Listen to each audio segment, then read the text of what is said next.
கிறிஸ்துவுக்குள் பிரியமானவர்களே, இந்த நாளுக்கான தினசரி தியான வசனம் மத்தேயு எழுதின சுவிசேஷம் 12வது அதிகாரம் 26வது வசனம். மத்தேயு 12:26, மேத்யூ 12:26. சாத்தானை சாத்தான் துரத்தினால் தனக்கு விரோதமாகத்தானே பிரிவினை செய்கிறதாய் இருக்குமே. அப்படி செய்தால் அவன் ராஜ்யம் எப்படி நிலை நிற்கும்? இப்போ ஆண்டவர் என்ன சொன்னார்? 3 காரியம் சொன்னார். எப்படி ஒரு தேசத்துக்கு எதிராக இன்னும் தேசத்துக்குள்ளே பிரிவினை இருந்தால் எப்படி அந்த தேசம் முன்னேறும்? ஒரு பட்டணம் இருந்தால் அந்த பட்டணத்துக்குள்ள பிரிவினை இருந்தால் எப்படி முன்னேறும்? ஒரு வீட்டுக்குள்ளே 2 பேர் வேறுபாடு இருந்துச்சுன்னா எப்படி முன்னேறும்னு சொல்லி கேட்டுட்டு அடுத்து கேட்குறாரு, சாத்தானே துரத்துனா சாத்தானுடைய ராஜ்யம் எப்படி கட்டப்படும்?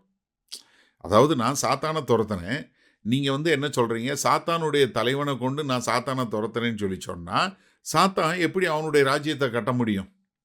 அதாவது நீங்கள் சொல்லுகிற குற்றச்சாட்டு ஒரு அர்த்தமில்லாமல் இருக்கிறது என்பதை விளக்குவதற்கு காட்டுகிறார். இன்னொன்று என்ன காட்டுறாரு? சாத்தானும் அவனுடைய ராஜ்யத்தை கட்ட பார்க்குறான். எப்படி? சாத்தான் தேவனுக்கு விரோதமாக பேசக்கூடிய மக்களை வைத்து தேவனுக்கு எதிரான காரியங்களை செய்து அவனுக்கென்று ஒரு மக்களை உருவாக்கி ஒரு காரியத்தை செய்ய விரும்புகிறான் என்பதை மிக தெளிவாக நமக்கு காட்டி கொடுக்கிறார். என்ன? சாத்தான் அவனும் தனக்கென்று ஆட்களை தெரிந்து கொண்டு அவன் மக்களை எடுத்து கட்டக்கூடியவனாக இருக்கிறான். அப்போ அவனுடைய ராஜ்யம் ஒன்றும் இல்லாமல் போகிறதுக்கு அவன் எப்படி செய்வான்? அப்போ நீங்கள் சொல்லக்கூடிய குற்றச்சாட்டு, நீங்கள் சொல்லக்கூடிய வார்த்தை, நீங்கள் சொல்லுவதில் என்ன இல்லை, அர்த்தமே இல்லை.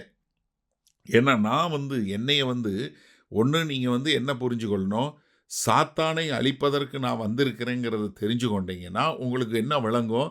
சாத்தானே தனக்குள்ள ஒரு விரோதம் இருக்கிற மாதிரி காட்ட மாட்டான், அவனே அவனுடைய ஆட்களை துரத்த மாட்டான். அப்போ உங்களுக்கு என்ன புரியணும்? மிக தெளிவாக நான் தேவனிடமிருந்து வந்தவன் என்பதை உங்களுக்கு தெரிஞ்சிருக்கணுங்கிறத அவங்களுக்கு சொல்கிறாரு. ஏன்னா இது அவங்க சிந்தைகளை அறிந்து சொல்கிறார். ஏன்னா அவங்க என்ன அவங்களுடைய சிந்தைகளில் நினைக்கிறாங்க, இவர் என்ன பேல்சபுகளான துரத்துறானே ஒழிய வேற யாராலையும் துரத்தலை. அப்போ என்ன, இவன் பிசாசுகளுடைய தலைவனோட கூட இருக்கிறான், அதனால பிசாசுகளை துரத்துறான் என்று சொல்லக்கூடியதா. ஆனால் பிசாசு என்ன பண்ணும்? இன்னொருத்தரை ஆளுகை செய்யும், இன்னொருத்தரை தனக்கு உரிய காரியமாக மாற்றுமே ஒழிய ஒருத்தனுக்கு விடுதலையை கொடுக்காது.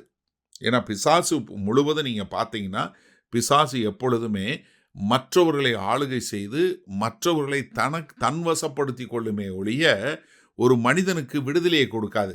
இப்போ இங்கே விடுதலை பெற்ற மனிதனுக்கு என்னாச்சு? அவனுடைய கண்கள் திறக்கப்பட்டது, அவனுடைய வாய் திறக்கப்பட்டது, அவன் பார்க்க முடிஞ்சது, பேச முடிஞ்சது. அப்போ ஒரு பிசாசு ஒரு மனுஷனுக்கு விடுதலையை கொடுக்காது. பிசாசு ஒருத்தனை ஆளுகை செய்து அவனை துன்பப்படுத்தும். ஆனால் நானும் அவர்களுக்கு விடுதலை கொடுக்க வந்திருக்கேன். அதனால சாத்தானுடைய ராஜ்யத்தை துரத்த மாட்டான் அப்படிங்கிற காரியத்தை கர்த்தர் அவங்களுக்கு எளிதாக விளக்கி காட்டுகிறார். சரி, இந்த நாளில் இந்த வசனத்தை நம்ம எப்படி எடுத்துக்கொள்வது? இன்றைக்கு சாத்தானை கொண்டு சாத்தானுடைய ராஜ்யத்தை கட்டுறவங்க நிறைய பேர் இருக்காங்க. எப்படி? கொஞ்சம் வருஷங்களுக்கு முன்பாக, ஒரு சில வருடங்களுக்கு முன்பாக, ஒரு 10 வருஷங்களுக்கு முன்பாக என்ன பண்ணாங்க, கானாவில் ஒருத்தரை பிடிச்சாங்க. அவர் என்ன பண்ணார்னா, நரபலி கொடுத்து அந்த பொல்லாத ஆவியின் மூலமாய் மற்ற ஊழியர்களுக்கு, அதாவது கிறிஸ்தவ ஊழியங்களுக்கு ஒரு வல்லமை கொடுக்கக்கூடியதாக அவங்க பண்ணார். என்ன காரணம்னா, அவர் கிட்டத்தட்ட 400க்கும் மேற்பட்ட போதகர்களுக்கு இந்த மாதிரி நான் சக்தியை கொடுத்துருக்கேன் அப்படின்னு. ஏன்னா அந்த சாத்தானை கொண்டு அவங்க சின்ன சின்ன அதிசயம் அற்புதங்கள் பண்ணுவாங்க. இல்லை, உங்கள் பர்ஸில் பணம் வருது, தண்ணி திராட்சை ரசமாக மாறுது, உங்கள் வண்டி நம்பர் சொல்கிறது, இப்படி இந்த மாதிரி சில காரியங்களை சொல்லக்கூடிய பொய்யான ஆட்கள் இருக்கிறாங்க. அவங்க என்ன பண்ணுவாங்க, இப்படி சாத்தானுடைய தந்திரங்களை வச்சுக்கிட்டு அவங்க இந்த கட்டம் போட்டதில் நிற்கணும், இத்தனை கட்டத்துக்குள்ளே நிற்கணும், இப்படி நிறைய காரியங்களை செய்யக்கூடிய பிசாசுனுடைய வல்லமையினால் செய்யக்கூடியவங்க இருக்காங்க. ஆனால் என்னென்னா, நீங்கள் பாருங்கள், இவர்கள் எல்லாருமே எத்தனை பேரை பிசாசு ஓட்டுறாங்களோ அவங்களே மறுபடியும் வருவாங்க. அதே ஆட்களை தான் வச்சுருப்பாங்க. இது என்னென்னா செட்டப்பு. அவங்க இப்படி நடிக்கக்கூடிய மக்களை தெரிந்தெடுத்து கொண்டு வைக்கக்கூடிய காரியத்தையும் செய்கிறாங்க.